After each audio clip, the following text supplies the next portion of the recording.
বিসমিল্লাহির রহমানির রহিম। হে সমস্ত জগতবাসী, আজ আমি শামীম আলী চিশতি আপনাদের সামনে যে আলোচনাটি নিয়ে হাজির হলাম, সেই আলোচনাটি হলো কি, আপনারা হেডলাইনে কি পেয়েছেন? আপনারা থাম্বনেইলে পেয়েছেন যে প্রত্যেকটি সেজদা আল্লাহর চরণ দেখিয়া দেখিয়া করুন। দেখুন, এই কথাটা শরীয়তের দৃষ্টিতে তারা নাউজুবিল্লাহ বলবে, আর আমি বলবো কি আলহামদুলিল্লাহ।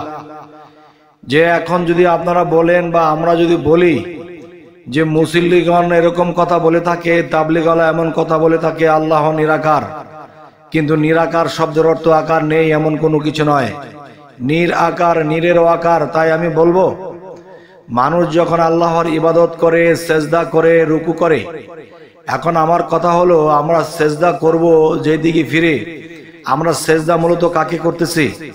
আল্লাহকে করতেছি। আর সামনে কি রেখেছি? কাবা রেখেছি। কাবা শব্দের অর্থ কি? সুন্দর বস্তু। আসলে কাবা মাটি দিয়ে বা ইটা পাথর দিয়ে তুলে কালা কাপড় দিয়ে ঢেকে রাখা হয়েছে, এটা এমন কি সুন্দর? সবচেয়ে সুন্দর হলো কি বলেছে?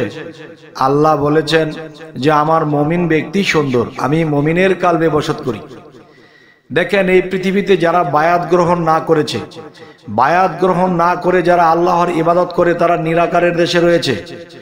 আর বায়াত হওয়ার পরে কিন্তু আল্লাহর আকার পেয়েছে। সেই আকারটি কি? সেই আকারটি যদি আমরা বুঝতে পারি, তাহলে আমরা আল্লাহর চরণকে দেখতে পাবো। অবশ্যই অবশ্যই সম্পূর্ণ আলোচনাটি শুনবেন, যাতে করে আপনাদেরকে বুঝিয়ে বলতে পারি আর আপনাদের যেন উপকৃত হতে পারেন ইনশাআল্লাহ। সেই বিষয়টি হলো, দেখুন, যে কোরআনের মধ্যে আমরা লক্ষ্য করলে পাই যে নবুয়াতের যুগে নবীরা ছিল, যে একজন নবীকে যদি কেউ মানে তাহলে খোদাকে মানা হয়, আল্লাহকে মানা হয়। তাহলে সেই নবুয়াতি খতম হয়ে গেছে, কিন্তু দেখেন রাসূল কিন্তু খতম হয়নি। নবী এবং রাসূল আর হলো কি মুহাম্মদ সাল্লাল্লাহু আলাইহি সাল্লাম, যিনি তিনি মাটির দেহ নিয়ে পৃথিবীতে জন্ম নিয়েছেন। নবী কিন্তু জন্ম নেয়নি, নবী তিনি কামাই করে নিয়েছেন নবুয়াত পাওয়ার। এবং রাসূল যিনি আল্লাহ মেরাজ করতে যখন আল্লাহ দাওয়াত করলেন, দোস্ত আপনি আসেন, সেই আরশে আজিমে আল্লাহর সাথে সাক্ষাৎ করে, আল্লাহর হাতে হাত দিয়ে বায়াত গ্রহণ করে, তখন তিনি বায়াতের আগে একটা কথা বলেছিলেন আল্লাহ, যে হে আল্লাহ, আমাকে দাওয়াত করে এনেছেন, আপনার সাথে মোলাকাত করব, আপনার সাথে মেরাজ করব, কিন্তু আপনি অন্যদিকে মুখ করে বসে আছেন। তখন আল্লাহ বলতেছে, আমি বেমুরিদানের সাথে কথা বলি না। তখন আল্লাহকে হযরত মুহাম্মদ সাল্লাল্লাহু আলাইহি সাল্লাম বললেন, হে আল্লাহ, আপনি বলুন, আমার উপরে যদি কাউকে রাখেন তাহলে আমি সেখানে বায়াত গ্রহণ করব। তখন আল্লাহ বলল যে আমার নিচে একমাত্র তুমি, একমাত্র আমি আল্লাহর হাতে হাত দিয়ে তুমি বায়াত গ্রহণ করতে পারো। তখন আল্লাহ তার বাম হাতটা বাড়িয়ে দিলেন, বাম হাতের মধ্যে ধরে হযরত মুহাম্মদ সাল্লাল্লাহু আলাইহি সাল্লাম বায়াত গ্রহণ করলেন। তো এখন আমি বলতে চাই, তাহলে সেই নবীজি যখন আল্লাহর হাতে হাত দিল, তখন কিন্তু আল্লাহর সাথে কানেক্ট হয়ে গেল। তাহলে আল্লাহর সাথে কানেক্ট করে তিনি যখন পৃথিবীতে এসেছিলেন, তখন কিন্তু দুনিয়ার মানুষ যারা ছিল, যারা সাহাবা হয়েছে, আবার কি করেছে? নবীর হাতে হাত রেখেছে। নবীর হাতে হাত রেখে যখন বায়াত গ্রহণ করলো, তখন সেই ব্যক্তি কার হাত ধরলো? নবীর হাত ধরলো। আর নবী কার হাত ধরলো? আল্লাহর হাত ধরলো। তাহলে কি হলো? যে সামনে ট্রেনের ইঞ্জিন, আর ইঞ্জিনের পিছনে কিন্তু আংরা বাজানো আছে আরেকটি ডাব্বা, এরকম 50টি 100টি ডাব্বা হলেও এই ইঞ্জিন টেনে নিয়ে যায়। তাই বলবো যে সেই ইঞ্জিন কে? আল্লাহ স্বয়ং। তার পিছনের ডাব্বা কে? হযরত মুহাম্মদ সাল্লাল্লাহু আলাইহি সাল্লাম। তার পিছনের ডাব্বা কে? হযরত আলী। এর পিছনের ডাব্বা কে? সেই পিছনের ডাব্বাটা হলো কে? হোসেন বসরি আছে, হাসান বসরি আছে। তারা একে একে এরকম করতে করতে এই ডাব্বা এ পর্যন্ত বড় পীর দিয়ে, খাজা মঈনুদ্দিন চিশতিকে দিয়ে এই পর্যন্ত তরিকতের দেশে আমরা এসে গেছি। তো এখন কথা হলো, নবী যেহেতু আল্লাহর হাতে হাত দিয়েছিল এবং নবীর হাতে যারা হাত দিল, তখন সেই ব্যক্তিটি আল্লাহর হাতে হাত দেওয়া লাগেনি, নবীর হাতে যখন হাত দিল তখন সেই কানেক্ট কিন্তু একটাই।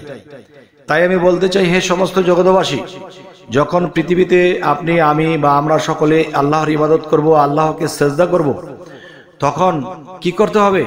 যে নবীর হাতে হাত দিয়েছিল কে, আবার তার হাতে কে হাত দিয়েছিল, তার হাতে হাত দিয়েছিল কে, এরকম করতে করতে এই আমরা পেয়েছি কি, আমরা সেই বড় পীরের মাধ্যমে আমরা বেলায়েতের যুগে আমরা গাউসুল আজমকে পেয়েছি।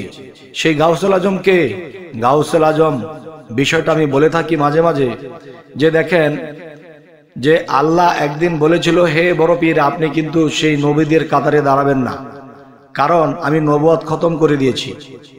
তাহলে আমি তখন বলল যে আপনি বাগদাদ নামক একটি জায়গায় যখন আপনি জন্ম নেবেন, তখন সেখানে আপনি যখন শাবালক হবেন, তখন আমি আল্লাহ নিজে গাউসুল আজম হব, এবং গাউসুল আজম হয়ে আমি আপনার মধ্যে প্রবেশ করিয়া আমি ভক্তদের তরাবো। সুবহানাল্লাহ। তাই আমি বলবো, হে সমস্ত জগৎবাসী, দেখুন যে এখন যদি নবীর সাথে আল্লাহর কানেক্ট থাকে, আর আল্লাহর কানেক্টের সাথে যদি ওলিয়া আউলিয়াদের কানেক্ট থাকে, তাহলে কিন্তু সেই নবীর হাত আল্লাহর হাত হয়ে যায়, এবং তার হাতে যারা হাত দিলে নিজেকে পবিত্র করেছে, তারা তাদের হাতও কিন্তু আল্লাহর হাত হয়ে যায়। এরকম করে করে কোনো কামেল মুর্শিদের কাছে যখন বায়াত গ্রহণ করবেন, তাহলে বুঝতে হবে যে আপনি আল্লাহর লাইন থেকে কানেক্ট করেছেন। এখন নবীর সুরত কি মানুষের, এখন সেই যে আউলিয়ারা নবীর হাত ধরেছিল তারাও কিন্তু সুরত মানুষের। তাহলে এই বর্তমানের যুগে তাওহীদেরই মুর্শিদ আমার মুহাম্মাদের নাম, যিনি মুর্শিদ, তার সুরতকার মানুষের। তাহলে সেই মানব সুরত খালাকাল ইনসানি আদম আলী সুরাতিহি, আল্লাহ কি বলেছে? আমি মানব সুরতকে সৃষ্টি করেছি আমার সুরত থেকে, আমি আদমকে সৃষ্টি করেছি আমার সুরত থেকে। এখন একজন কামেল মুর্শিদের সুরত কার? আমার কামেল মুর্শিদের সুরত সে আল্লাহর সুরত। তখন আমি কি করব? আমার মুর্শিদ কেবলাকে, আমার মুর্শিদই আমার কাবা, যেমন বলা হয়েছিল কাবা সুন্দর বস্তু উচ্চ স্থানে, এরকম আমার মুর্শিদ উচ্চ স্থানে সুন্দর বস্তু, আমার মুর্শিদই সুন্দর। তখন আমার মুর্শিদ কেবলার যে ছবি আছে, বা আমার মুর্শিদ কেবলার যে বর্জক আছে, বা তার চেহারা মোবারক আছে, সেই চেহারা মোবারকের মধ্যে আমরা দৃষ্টি রাখব। কারণ সেই চেহারা মোবারকের দিকে যখন আমরা দৃষ্টি রেখে যখন ইবাদত করব, তখন আমরা কার চেহারার দিকে চেয়েছি? মুর্শিদের দিকে। মুর্শিদের দিকে চাইনি নবীর দিকে, নবীর দিকে চাইনি, আমরা আল্লাহর সুরতের দিকে চেয়েছি। সুবহানাল্লাহ। যদি আমরা বুঝতে পারি তাহলে খুব সহজ, আর না হয়তো কিন্তু আমাদের ভিতরে যদি প্যাঁচ থাকে তাহলে আমরা বুঝেও বোঝার চেষ্টা করব না, আমরা ঠেলার চেষ্টা করব। দেখুন, যখন নামাজে দাঁড়াবেন বা ধ্যানে বসবেন বা জিকির করবেন বা কোনো সাধনায় থাকবেন, তখন মুর্শিদের সুরত যখন আনবেন, তখনই মনে করতে হবে আমার মুর্শিদের সুরত আমি ধরিনি, আমি রাসূলের সুরত ধরেছি। তখনই ভাবতে হবে আমি রাসূলের সুরত ধরিনি, আমি আল্লাহর সুরত ধরেছি। তাহলে সেই মুর্শিদের রূপ সুরত নিয়ে যখন আপনি নামে ডাকে বা ইবাদতে বা সেজদার মাধ্যমেও সেই মুর্শিদকে ভাববেন, এবং যখন সেজদা করবেন তো বুঝতে হবে যে আমি সেই মুর্শিদের চরণে সেজদা দিচ্ছি না, আমি আল্লাহর চরণে সেজদা দিচ্ছি। কারণ আল্লাহ এটিও তো বলেছে, তোমরা যদি আমাকে পেতে চাও, জানতে চাও, আমাকে উদ্ঘাটন করতে চাও, তাহলে তোমরা আমার অলির সঙ্গ ধরো। আমি আমার অলির মধ্যে আছি, আমার মুর্শিদের মধ্যে আমি আছি। কারণ এই মুর্শিদ কথাটা কোরআনে সূরা কাহাফের 17 নম্বর আয়াতে আল্লাহ বলেছে যে যারা আমার মুর্শিদকে মানলো না, বুঝলো না, ধরলো না, জানলো না, তারা পথভ্রষ্ট। সে যত বড় শিক্ষিত হোক, যত বড় আলেম হোক, যদি মুর্শিদ না ধরে তাহলে বিফল জিন্দেগি।